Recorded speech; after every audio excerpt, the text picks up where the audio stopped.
बिस्मिल्लाहिर्रहमानिर्रहीम। लाखों करोड़ों दुरूदो सलाम मोहम्मद मुस्तफ़ा सल्लल्लाहु अलैहि वसल्लम और आले मोहम्मद पर। मैं हूं उमर दराज गोंदल। जस्टिस काजी फायज ईसा साहब जो सुप्रीम कोर्ट के चीफ जस्टिस हैं, उन्होंने बॉल फेंकी इमरान खान की तरफ और इमरान खान ने उस बॉल के ऊपर छक्का मार दिया। इस पूरी कोशिश पिछले थोड़े अरसे में 5 अगस्त से लेके हमें क्या नजर आ रही है। 5 अगस्त से अभी तक एक ही सूरत है कि इमरान खान को अगर अटक से अडियाला मुंतकिल करना हो, झलक बार नहीं आनी चाहिए इमरान खान की।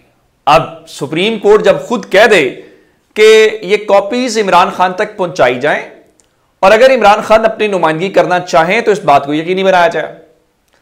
अब इमरान खान ने बाकायदा तौर पे, उनके वकील ने इस बात की तस्दीक कर दी है और उनके मुताबिक इमरान खान जो हैं वो सुप्रीम कोर्ट में उन्होंने खुद पेश होने का फैसला किया है।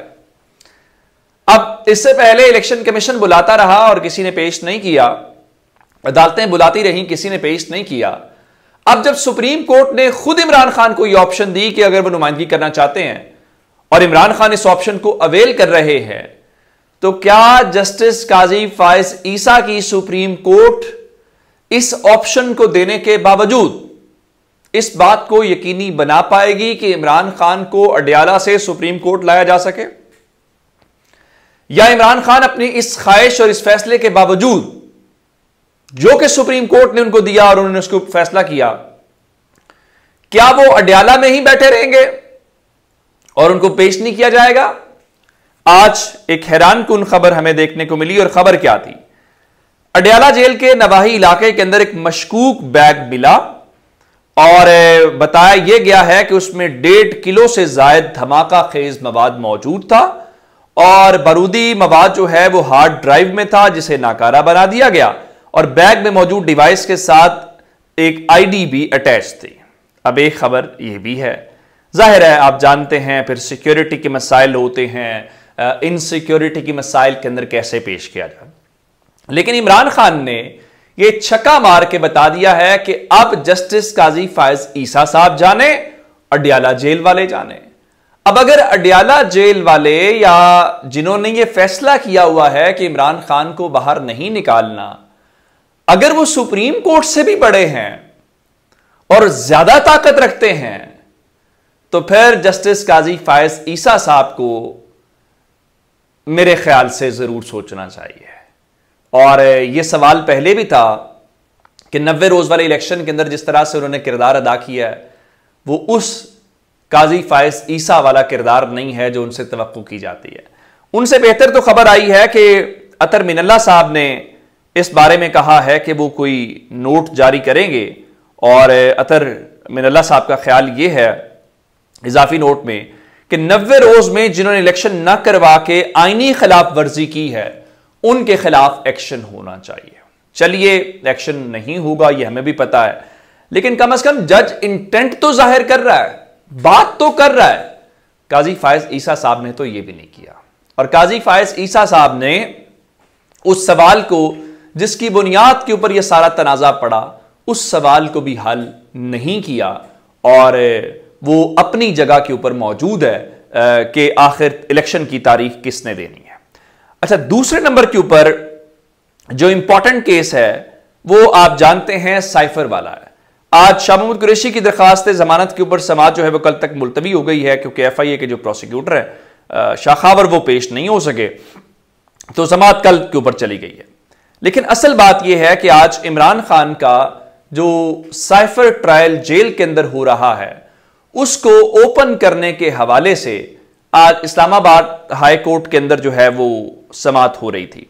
लेकिन जस्टिस मियां गुल हसन औरंगजेब ने आज वहां पे बड़े बुनियादी सवालात उठाए हैं। एक तो उन्होंने कहा, देखिए जिस तरह 1970 के जजेस जजमेंट्स दे रहे थे, रिमार्क्स दे रहे थे, जिस तरह वो काम कर रहे थे, हम आज भी वही काम कर रहे हैं। हालांकि जमाना बहुत बदल गया, ये बात उनकी बहुत दुरुस्त है। और आज इस सिलसिले में उन्होंने ये कहा है कि इनकम्पैटिबल मैनर के अंदर अटॉर्नी जनरल साहब ट्रायल को आगे ना बढ़ाया जाए, यानी गैर मुनासिब अंदाज के अंदर इस ट्रायल को आगे नहीं बढ़ाया जाना चाहिए। जिस पे अटॉर्नी जनरल ने कहा कि मैं यकीनी बनाऊंगा कि मुलजिम के हुकूक मुतासिर ना हो। जस्टिस मियां गुल हसन औरंगजेब ने फिर कहा कि इंसाफ सिर्फ होना नहीं चाहिए बल्कि होता हुआ दिखाई देना चाहिए। अब केस की जो मजीद समाअत है वो मंगल तक मुलतवी हो गई है, यानी एक हफ्ता मजीद आगे चली गई है, जिसका मतलब यह है आज की अदालत के उस जो समझ आई जो कोर्ट रिपोर्टर्स हैं कि जो साइफर का ट्रायल है शायद अदालत उसको ओपन कर दे, क्योंकि सलमान अकरम राजा साहब यही कह रहे थे कि ये जो आप इमारत खड़ी कर रहे हैं ये ताश के पत्तों की तरह नीचे गिर जाएगी इस इमारत के हवाले से। और वहां पे उन्होंने कहा देखें, अगर उनकी फैमिली देखना चाहती है तो उसको ये हक होना चाहिए, अगर पब्लिक भी देखना चाहती है तो उसको भी ये हक होना चाहिए। लेकिन अब अदालत ने इस मामले को फिलहाल एक हफ्ते तक आगे वो ले गए हैं। अब देखना यह है कि एक हफ्ते तक इस मामला जो है वो किस इस हवाले से किस रुख इख्तियार करता है। अच्छा, एक आज लाहौर के अंदर बड़ी मेल मुलाकातें हुई और एमकेएम का वफ्द जो है वो मुस्लिम लीग नून से मिलने के लिए आया और उनकी मुलाकातें हुई वहां पे मॉडल टाउन सेक्रेटेरिएट के अंदर, और उसके बाद एक मुश्तरका एलामिया जारी किया गया। और बुनियादी लाइन ये है कि मुस्लिम लीग नून और एमकेएम ने 8 फरवरी के आम इंतखाबात मिलकर लड़ने का ऐलान किया है। और वो ये कहते हैं कि ये इत्तेहाद वजारतों के लिए नहीं है बल्कि लोगों के मसाइल हल करने के लिए है, जो मुश्तरका एलामिया जारी किया गया। एक बात यह है कि एमकेएम के जरिए हमेशा पैगाम दिया जाता है और एमकेएम कोई ऐसी सियासी जमात नहीं है जो कि बहुत आजादाना और अपने सर के ऊपर फैसले करती हो कि आप कहें कि एमकेएम जो है। तो एमकेएम के बारे में शायद हमारे बहुत सारे दोस्तों को बुरा लगे, मैं पेश की मादरत चाहते हुए जुमला इस्तेमाल करूंगा कि एमकेएम को बुनियादी तौर पे चाबी लगती है और उस चाबी के अकॉर्डिंगली वो आगे चलना शुरू कर देते हैं। तो अब उनको चाबी लगी है और उसकी वजह यह है कि आप जानते हैं कि ये ऑप्टिक्स है, ये पैगाम दिया गया है कि चूंकि एमकेएम हर हुकूमत का हिस्सा होती है तो एमकेएम किसके साथ इत्तेहाद कर रही है, इससे आप अंदाजा लगा लें कि अगली हुकूमत किसकी है। बिल्कुल ठीक है, लेकिन दूसरा तासुर मुस्लिम लीग नून के लिए ठीक नहीं है।